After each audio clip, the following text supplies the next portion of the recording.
Embrace the power of knowledge at Sanskriti University, ranked first in most promising university in engineering and management in India. Visit www.sanskriti. हमारे साथ लेखक और कवि यतीन्द्र मिश्र जी हैं।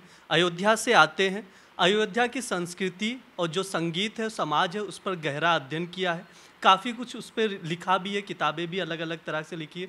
तो हम उनसे बात करेंगे और समझेंगे कि आज की अयोध्या कैसी है। सर, दैनिक जागरण में आपका बहुत बहुत स्वागत। बहुत धन्यवाद। आज की अयोध्या वैसी ही है जैसी कि होनी चाहिए। एक बहुत ही खूबसूरत ढंग से सामाजिक समावेशिता के साथ जी रही है। राम राज्य वाली अयोध्या है। भगवान श्री राम का भव्य मंदिर बना है। वो हम सभी अयोध्यावासियों के लिए बहुत सम्मान और गर्व की बात है।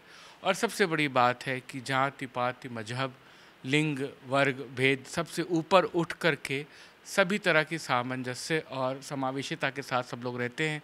जैसे कि राम जी के समय में राम जी ने सभी को जोड़ा था अपने से, वैसा ही वहाँ का समाज है।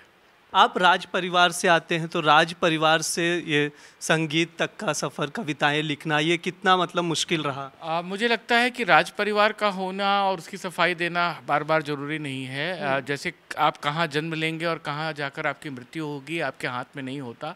मेरा जन्म राज परिवार में हुआ। मैं उसके लिए अपने को सौभाग्यशाली मानता हूँ कि मुझे पठन पाठन और संस्कार दिया गया। लेकिन राज परिवार के होने से लेखन होने में कोई परेशानी है या लेखन होने में कोई प्रिविलेज है, मैं ऐसी बात नहीं मानता। वैसे फैज़ाबाद पे भी आपने किताब लिखी थी, शहरनामा फैज़ाबाद। अयोध्या पे भी काफ़ी कुछ लिखा। मैं चाहूँगा कि उसकी संस्कृति के बारे में थोड़ा सा आप बताएं। अयोध्या फैज़ाबाद की संस्कृति पे शहरनामा फैज़ाबाद किया था। ब्रिटिश गजेटियर जब बनते थे तो शहरों के मेमोयर, शहरों के बारे में डिटेलिंग की जाती थी, उनके दस्तावेज बनाए जाते थे, अभिलेखागार बनाया जाता था जिसे क्रॉनिकल्स कहते हैं। वो मैंने हिंदी में काम किया। और फैज़ाबाद एक ज़िला होता था जिसमें गंगा जमुनी तहजीब का नवाबी कल्चर भी था और श्री राम की वैष्णव छवि की मर्यादा थी।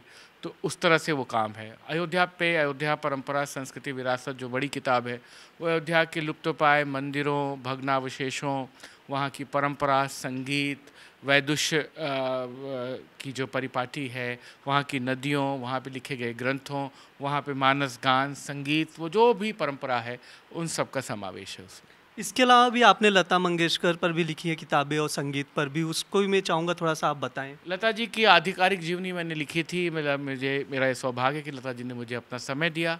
7 साल तक मैंने उनको रिकॉर्ड किया और सन 2016 में वो प्रकाशित हुई थी, लता जी की जीवनी। और अभी इसी साल गुलजार साहब की जीवनी आई है, जिस पे मैं 20 साल से काम कर रहा था।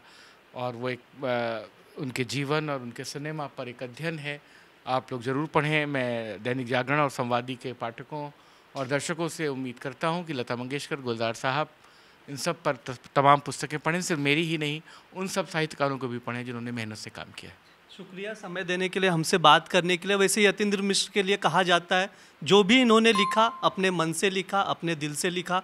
इनकी किताबें आप लोग भी पढ़ सकते हैं। जैसा कि सर ने बताया, अलग अलग किताबों का जिक्र किया। आप लोग देखते रहिए दैनिक जागरण। शुक्रिया।